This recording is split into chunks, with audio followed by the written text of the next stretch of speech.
ስለተፈለገ ነው የሚል ድምዳሜ ላይ ደርሻለሁ። ስለነሱ እስከተወራ ድረስ ሁሉም ሰው ሁሉም ሚዲያ በየትኛውም ቦታ ቢከፈት በየትኛውም ቋንቋ ቢያወራ ችግር አልነበረም። ከዛ በኋላ ግን የለውጡ ሰዎች ክሪቲሳይዝ ማድረግ መተቸት ሲጀመር በሙሉ አደጋዎች እንደተፈጠሩ እና በቃ የለውጡ ጉዳይ ብቻ ሳይሆን ስለሰውየውና ስለ አብይ የሚያወሩ ሰዎች ናቸው በሰዓቱ። በቃ ያው እንደምታስታውሰው ቢያንስ ለአንድ ዓመት ለእንደዚህ ጊዜያት አብይን በተመለከተ ክሪቲሳይዝ የሚሰጡ ሰዎች ነበሩ እንጂ አምርረው አካሄዱን የሚተቹና አስተያየቶቹን የሚጠሉ አልነበሩም። እና እዛ ላይ የአስተያየት ወይም ያስተሳሰብ ለውጥ ማድረግ የሚያስፈልግ ይመስለኛል። በለውጥ ጊዜ ከዛ በፊትም በነበሩ በ80ዎቹም እንደዚህ ተከፍቶ የነበረው ስለምንድን ነው የሚለውን ጨምሮ ሲታሰብ ብዙ ሰዎች ሲከራከሩ ሰማለሁ። ግን እኔ በደረስኩበት አብይ ወደ ስልጣን በመጣበት ጊዜ ግን በሰዓቱ ሚዲያ ኦፕን ተደርጓል የሚለው ነገር የማልገዛው ሆኗል። አንደኛ የተዘጉ ሚዲያዎች አሉ፣ ምሳሌ እኛ የነበርንባቸው፣ ከዛ የነበሩ ሌሎች ብዙ በኋላ በአውሎም በሮሃም በተለያዩ ሚዲያዎች ላይ የደረሰውም ጭምር ሩት ኮዙ ከዛ የሚመነጭ ይመስለኛል። እና ሪል ነፃነት አብይ አህመድ ሰጥቶ ነበር ወይ የሚለውን የማልቀበለው እየሆነ መጥቷል። እና ታፍን የነበሩ ሰዎች በሰዓቱ እየመጡ ስለሆነ ማለት ነው። አሁን ካለው ሁኔታ ግን ሚዲያውን በሁለት ክፍል ማየት እንችላለን። በእርግጥ በዚህ አገዛዝ የአፈና ሰንሰለት ከፍተኛ የሀብት ቁጥጥር እጀረጅምነት እና ለሚሰሩት አብረውት ሊሰሩ ለሚፈልጉ ሰዎች የሚያቀርበው እና የሚከፍለው ሳክሪፋይ ወይም አንስቶ የሚዘረግፈው ሀብትና ገንዘብ ባለበት ሁኔታ ተቋቁመው ደግሞ ይህንን ስርዓት መልኩ ምን አይነት ነው፣ ባህሪው ምንድነው፣ ፍላጎቱ ምንድነው፣ ወዴት ነው የሚሄደው፣ ለምን ጦርነት ይወዳል፣ ፖሊሲዎቹ ለምን ግልጽነት አጡ የሚሉ ሚዲያዎች በደንብ ተጽዕኖ አድርገውበታል፣ ሰርተውበታል። በአንጻሩ ምንም ስራ ያልሰራ እንዲሁ ዝም ብሎ በተፈጠረ ኢቨንት ላይ የሚጮህ የሚያወራ እዛ ላይ ዲስከስ ያደርግ የሚውል ደግሞ የሚዲያ ስልት ዲቨሎፕ እየሆነ ነው ያለው በአሁኑ ሰዓት። አስቦ እቅድ አውጥቶ በዚህ ጉዳይ ላይ የከሌን ባናግረው በዚህ ጉዳይ ላይ የከሌን ኢንተርቪው ባረገው ከሚል ይልቅ በወቅታዊ ጉዳይ ላይ ያንንም ሰውዬ በወቅታዊ ጉዳይ ላይ ጉዳዩን በተነሳው ጉዳይ ላይ ወይ አንድ ሰው ተናገረው ወይ ጠቅላይ ሚኒስትር ፓርላማ ባደረገው በእነዛ ጉዳዮች ላይ ብቻ የመንጠልጠል ወቅታዊ ጉዳዮችን መስራት ስተት ማለት አይደለም። እሱ አለና አስቦ የመስራት አስቦ ችግሮችን የመፈልፈል የምርመራ መልክ ያላቸውን ስራዎች መስራት አስቸጋሪ እየሆነ መጥቷል። አንዱ በጦርነት ጊዜ የሚፈጠሩ ሚዲያዎች ባህሪ እንደሆነም ልንረዳ ይገባል። ሌላም ከሌላ ወይም ደግሞ ቦርደር ለስ ያለመሆን ችግር እንግዲህ በሀገራችን ውስጥ ድንበሮች በጣም በከፍተኛ ደረጃ የመሰመር አለ። የሀሳብ ድንበሮች በብዛት ተሰምረዋል።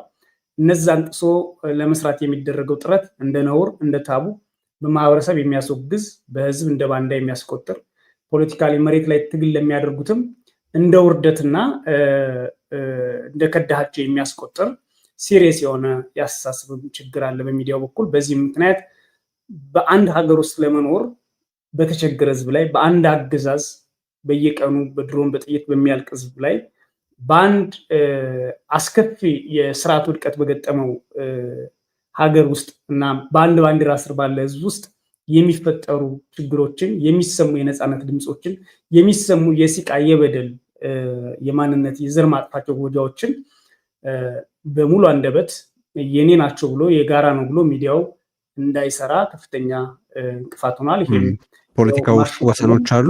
በእኩል ሀገር ውስጥ የሚከሰቱ ነገሮች ሁሉ በእኩል ያለማየት ነገር አለ። የሆኑትን በዝግታ የሆኑትን በዝምታ የማለፍ ነገር አለ ነው የምትለኛው። አይ ቲንክ በጣም ጥሩ መሰረታዊ ነጥቦች ናቸው። አሁን ይህንን የምናነሳው መዓዛ ወደ አንቺ መምጣቴ ነው። ይህንን የምናነሳው አሁን አገዛዙ የጦርነት ትርክት ለመፍጠር አንዱ ርዕሳችን ተፋላሚ ትርክቶችና አፈሙዞች ስለሆነ ሚዲያውን አንዱ በጣም ውጤታማ የሆነ የጦር መሳሪያ አድርጎ ተጠቅሟል የሚል አስተያየት አለኝ። አንቺም እንደምታስቢ ትነግረኛለች። ለዛም ያንኑ ነገር እንደገና ለመድገም እየሰራ ስላለ ነው ሬሌቫንስ ኖሮት እየተነጋገርንበት ያለ ነው እና እስካሁን የነበረው ሚና ይሄ በፖለቲካው አውድ ሚዲያው ይመራው ነበር ወይስ ሚዲያው ራሱ የሆኑ ኢንትረስት ግሩፖች ነበር ሰብስክራይብ የሚያደርገው የሚለው እንደተጠበቀ ሆኖ የእስካሁኑን ሚና ቅድም በቃሉ ባነሳቸው ነጥቦችም ላይ ያለሽን አስተያየት እስቲ ንገሪኝ። በጣም አመሰግናለሁ። እንግዲህ ከመጀመሪያው ከለውጡ ላይ ለውጥ ከተባለው ነገር ላይ ሀሳብ ስነሳ የመጀመሪያው እንደው ሚዲያ እንደዛ ክፍት ሆኖ ልቅ ሆኖ ሌሎች እንደውም እንደ ሚዲያ ነፃነት የተገለጸ በመንግስት በኩል የሚዲያ ነፃነት እንደተፈጠረ ሲገለጽበት የነበረውን ወቅት ቅድም በቃሉ ሲገልጸው ሪማይንድ ስላደረገኝ ነው። እና አብይ አህመድ እተቻለሁኝ ብሎ በዛ ሰዓት አያምንም ነበር። በጣም በጣም ህዝባዊ ድጋፍ አለኝ፣ ኮንትሮል አድርጌዋለሁ፣ ሚዲያው ስለኔ ነው የሚያወራው እና ሞቡ ነበረ የሚከላከልለት የነበረው።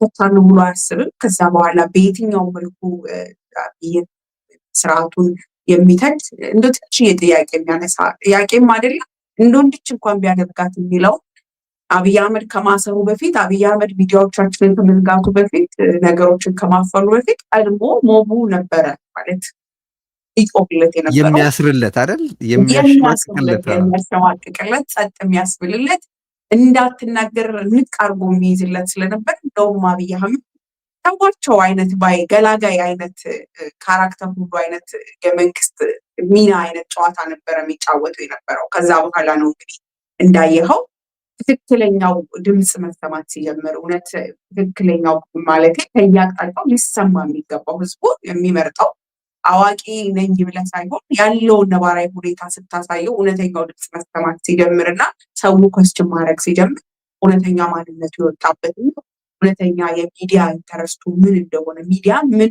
እንዲሆን እንደሚፈልግ ማሳየት ችሏል። አሁን የዛን ውጤት እየኖር ነው። ወይ በስደት ነው ያለው ጋዜጠኛና ሚዲያ ወይ ደግሞ በእስር ቤት ነው ያለው።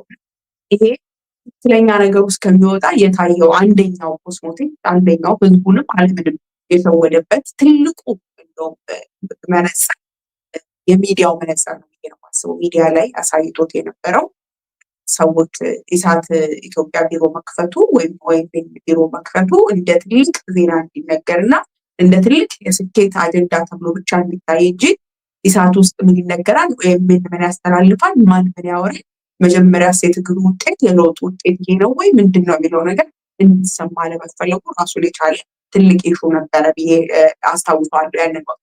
ከዛም በኋላ ግን ያነሳኸው ነገር ቴዲ አሁንም ተመልሰን ወደዛ ቪሸስ ሰርክል እየመጣን ስለሆነ በትክክል መታየትም እንደው መወቃቀስም ካለብን ተወቃቅስን መተራረብም ካለ ተራርቦ መታለፍ ያለበት ነው። ተመልሰን እዛው ሰርክል ውስጥ ስለምንገባ ማለት ነው። ምክንያቱም ሚዲያዎች ምን ነበረ ሚናችን? እንደገና ደግሞ ፖለቲከኛው ወይም ደግሞ የሆነ ኢንተረስት ግሩፕ ነበር ሚዲያውን እንደፈለገ ሲዘውረው የነበር ወይስ እነዛን ኢንተረስት ግሩፖች ነበረ ሚዲያው እየዘወራቸው ሚዲያው የሚሰጣቸው አጀንዳ ነበረ? እንደው የእንቁላልና የዶሮ የትኛው ቀደመ ካልሆነ በስተቀር ተለዋዋጭ ሁለቱም የየራሱ ሚና ነበረ የሚጫወተው። አይ ዶንት ኖ የቱ ቀድሞ የቱ የሚለው ከሁለቱም ፐርስፔክቲቭ ጀስቲፋይ ሊደረግ ይችል ይሆናል ከሁለቱም አቅጣጫ ማለት ነው። ግን ሚዲያዎች የኢንተረስት ግሩፕ መጫወቻ ሆነው ነበር በደንብ በሚታይ መልኩ። በእርግጥ ፖለቲካው በሙሉ በሚዲያ እንደው በሜንስትሪም ሳይሆን በማህበራዊ ሚዲያ መርቃ ነበረ። ሰሞኑን እንደምታዩት ከዚህ በፊትም እንደነበረው ጀነራሎቹ የሚሆኑት ሚዲያ ላይ ጠቅላይ ሚኒስትሩ ሚዲያ ላይ ያለው እንደውም ፒአር እና ፖለቲከኞች ወይም ደግሞ የመንግስት አደግዳጊዎችን ከየትም ላናጣቸው እንችላለን። ከጠቅላይ ሚኒስትሩ እስከ ጀነራሎቹ ድረስ ሚዲያ ላይ እስከሆኑ ድረስ የሚዲያው የፖለቲካ መዘወሪያ መሆኑ በግልጽ የሚያሳይ ነው።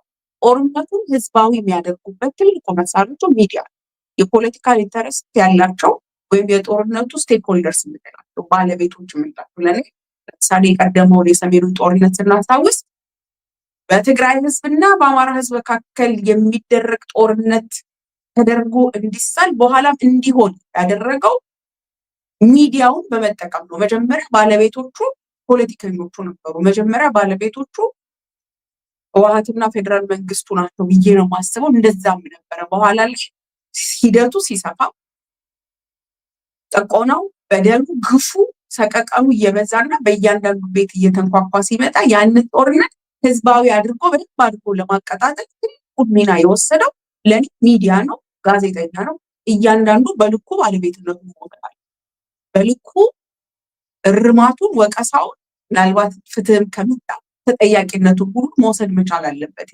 ህዝባዊ የማድረግ ፍላጎት ማሟያ ማሳኪያው በእያንዳንዳችን ቤት በእያንዳንዳችን ጆሮ ውስጥ የእነሱን ኢንተረስት እንዲመጣ የማድረግ ሚና የተጫወተው ከሜንስትሪም ጀምሮ እስከ ጠቅላላ ማህበራዊ ሚዲያው። ማህበራዊ ሚዲያው ተቀባይ ሆኖ ያን አድርጓል ወይስ ማህበራዊ ሚዲያው ራሱ ክሬት አድርጎ ወደ አደባባይ ወስዶ ወደ ፖለቲከኞች ወስዷል? አይ ዶንት ቲንክ። እኔ ማህበራዊ ሚዲያው በአጠቃላይ በፖለቲካው ተመርጧል። የፖለቲካው ቁማር ማባያ፣ ማጫወቻ፣ ማሟሟቂያ ቤንዚኑ ከዚህ ከሚዲያ ሄዷል ብዬ ነው የማስበው። እና በየትኛው ሁኔታ ላይ ተቃራኒ ሀሳቦች እንዳይሰሙ የተለዩ ሀሳቦች እንዴ አብደን እኮ ነበረ። የሰላም ድምፆችን ከሚዲያ መስማት እኮ የሚያስቀጣ የሚያስጠይቅ እስከሚመስል ድረስ እኮ የሰላም ድምፅ በሚዲያ እንዳይሰማ እስከሚመስል ድረስ በህዝባዊ በሞብ ስሜት ውስጥ ሰው እንዲቀር እዛ ውስጥ ብቻ ሆኖ ያንን የሚመግብ ነገር ከሚዲያዎች እንዲመጣ የተደረገበት ሂደት አልፏል። ያንን ደግሞ አብይ አህመድ ተጠቅሞ ከማንም በላይ አብይ አህመድና አገዛዙ በደንብ ያውቀዋል። ጥቅሙን በጣም ያውቀዋል። ያተረፈበትን፣ እድሜውን ያራዘመበትን፣ ፍላጎቱን ያሳካበትን፣ ደም የማፍሰስ ጥማቱን ያረካበት መንገድ እንደሆነ ስለሚያውቅ ዛሬም በዛ ሰርክል ውስጥ እንዴት አድርጎ እንደሚያስገባው ስራ እየሰራ ነው። ሊያስገባው በሚችልበት መንገድ ከትላንቱ በተለየ ሁኔታ እንደው በሰፊው ሚዲያውን ለመቆጣጠር እና የሚዲያ ናሬቲቭን ኮንትሮል ለማድረግ መሬት ላይ በኋላ ላይ እናነሳዋለን ስላልክ ነው። መሬት ላይ ያለው ሁኔታ ከትላንቱ ስለተቀየረ ማህበራዊ ሚዲያው ላይ አጠቃላይ ሜንስትሪም ሚዲያውም እንዲቀየር የሚፈልገው እንዳይቀየር ወይም ደግሞ በነበረበት እንዲቀጥል የሚፈልገውን ነገር አግሬሲቭሊ እየሄደበት ነው። እንደምታየው ደግሞ ማህበራዊ ሚዲያውን ኮንትሮል የማድረግ አቅሙ ከባድ ይሆናል ለጋዜጠኞች። እንደከዚህ ቀደሙ ቀላል አይደለም። ወይም በኃላፊነት ልስራ ብለህ ስትነሳ አሁን ባለው ነባራዊ ሁኔታ ማሱ ራሱ ሚዲያ ተጠቃሚ ሆኗል። ማሱን አይደለም ኮሚኒኬት ብታደርገው ማሱ ራሱ ተናጋሪ የሆነበት ወቅት ላይ እና እያንዳንዱ ስልክ ያለው ሰው የሚዲያ ባለሙያ የሆነበት መረጃ ሰጪ፣ ተናጋሪ፣ ተንታኝ፣ አቅጣጫ መሪ የሆነበትና በጣም በሰፊው ከቁጥጥር ውጭ የሆነበት እንደውም በሜንስትሪም ሚዲያ ላይ ያሉ ሰዎች እንደውም የሶሻል ሚዲያው አጀንዳ ተቀባይና የዛ ነገር ወይ እሳት አጥፊ ናቸው ወይ ደግሞ የዛ እሳት አቀጣጣይ የሆነ እየቀጠለ ስለሆነ ያለው ሚዲያዎቹ ከዚህ ቀደም የነበረው ነገር ተገምግሞ እንደገና ተመልሰን ወደዛ ሰርክል ውስጥ እንዳንገባ ብዙ ስራ መሰራት ያለበት ይመስለኛል።